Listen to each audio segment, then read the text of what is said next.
oh, this depiction is a negative depiction, or it's a positive. We don't have to do the binary of negative or positive.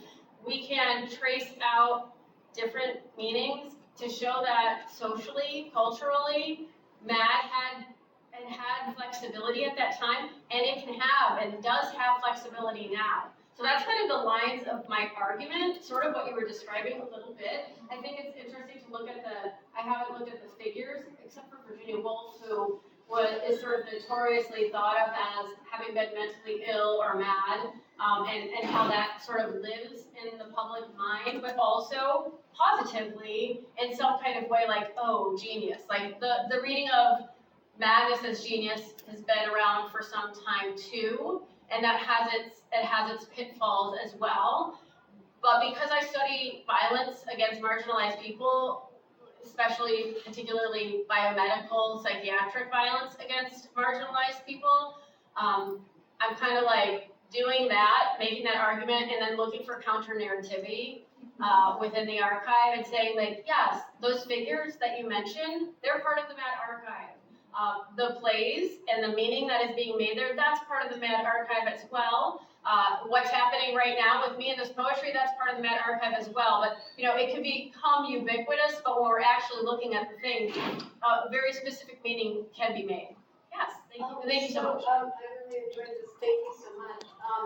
I came to this reading not really thinking it had anything to do with what our panel did this morning, but I did a talk on Anne Sexton's Rock Tinker Rocker and Joan Mitchell's kind of presentations of Twisted, even though I was a cover for her. And the argument that I was stirring up, because this is sort of a new project, it was interesting to look at this countercultural moment that they're in the late 60s and early 70s, and the way the term crazy is being kind of shared with the audience as something that, we're in a community, we're all crazy. So Mitchell would say, like, I'm a little loony.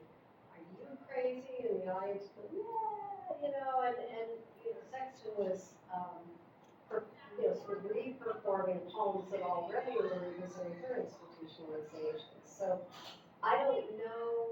And if you don't already know, you probably do this. Her poem, Music Swims Back to Me, if there was something you read tonight, I was like, oh, those. I love it. No, I don't know that. Check it out. Yes. And find her recording of her performing.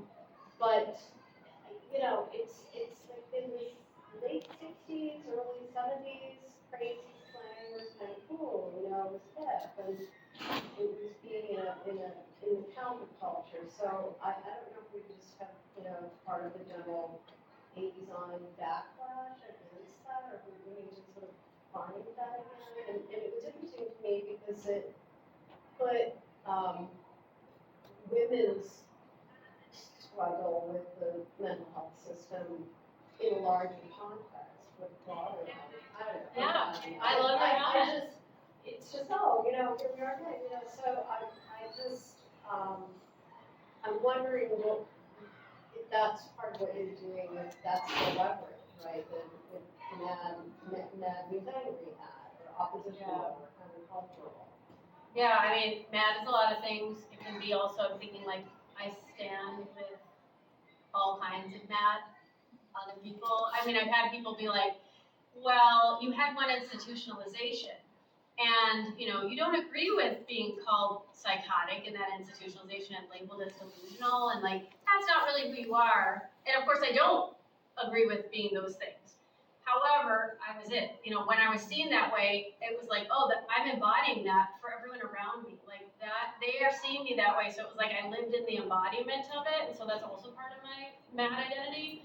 But with the crazy term, I'm really glad you're bringing that up, because it's within the MAD community that I work with. So I as Ashley mentioned, I lead these workshops. I've co-led them for a few years now with people affected by the psychiatric system and by psychiatric diagnosis.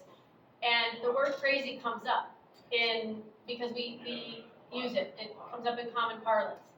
Oh, that was a crazy story, like, that's crazy awesome. Like, there's all these different uses of it. And with the community that I'm working with in this workshop, there's a lot of loaded feelings around hearing that word and who is saying it and how it's being said. And as the facilitator or co-facilitator, which I was at that time, it's like I hear all the nuances because I'm worried about protecting my community and I'm worried about how every single person in that Zoom meeting is feeling. And so I am on alert to that word. Anywhere I go now, I probably would be because of my own institutionalization, just being very traumatized and on alert. But also, it's almost like this active care that I have, where I'm doing this like quadruple listening when the word comes up, and it's like, how's that person thinking about this? How's that person feeling about it? And I'm like playing out the scenarios in my head of what I'm projecting to onto what it might mean. And a lot of times my way of handling it, instead of letting it remain a silence, is to stop what we're doing and talk about it. I will say like, okay, I heard the word crazy mentioned in the piece and it was used in this line and I thought we could talk about it. There's some people here who have really good feelings about using it in certain ways and other people that don't. And I just wanted to make space for us to have a conversation. And that conversation could be very difficult. It can be very loaded. It can be contentious because some people, you hear that word and if it's used insensitively, they're already triggered, they're hurt, and the space isn't safe for them. And it's almost a recovery moment happening where it's like, through conversation, can we recover this? Can there be shared learning from each other? And if you have a community of people that really are in tune with each other and connect with each other, they could do that hard work if you're also facilitating in a way that's like, no matter how good you are as a facilitator, there's always like imperfections, but I go to the vulnerability. It's like, when I feel awkward and I don't know what to say, it can be like, I don't know what to say. I'm trying to, because I also have feelings toward that word too. And I love old uses that are where you see musical artists that are like, I know Sean Colvin sings a song that crazy, and she also has psychiatric experience, and others like all that, but it's a very different thing when you hear someone saying it in a violent way. And when you know you're talked about that way, oh, she's crazy. And you sort of, even in that moment of the empoweringness, if you've been institutionalized and you have that, you may not feel that empowering feeling. You may have the other echoes and reverberations of the other meanings that you've experienced with it, like coursing through it. So I think it's going to be interesting to see where that word goes. I know that it's not very common to have awareness around that word, at least in the circles that I'm in that are not academic, disability studies, MAD studies, disability justice circles. That word is still a very common word with lots of different common meanings, but we listen and we express and we try to figure out what it all means. And I think that's what those artists were doing at the time too, because God knows they probably were also called crazy and had faced scrutiny of as artists do. But there's also something to mention about like the poetic license of the artist as the mad person. Like celebrity madness is a very different thing than on the ground madness, right? Celebrity madness is David Bowie, it's posh, it's something to be aspired to, and that's not necessarily bad if only it actually extended and it did something really liberatory for people in on-the-ground situations, but it remains very disjointed, and the public consciousness and awareness around it remains very disjointed. Thank you.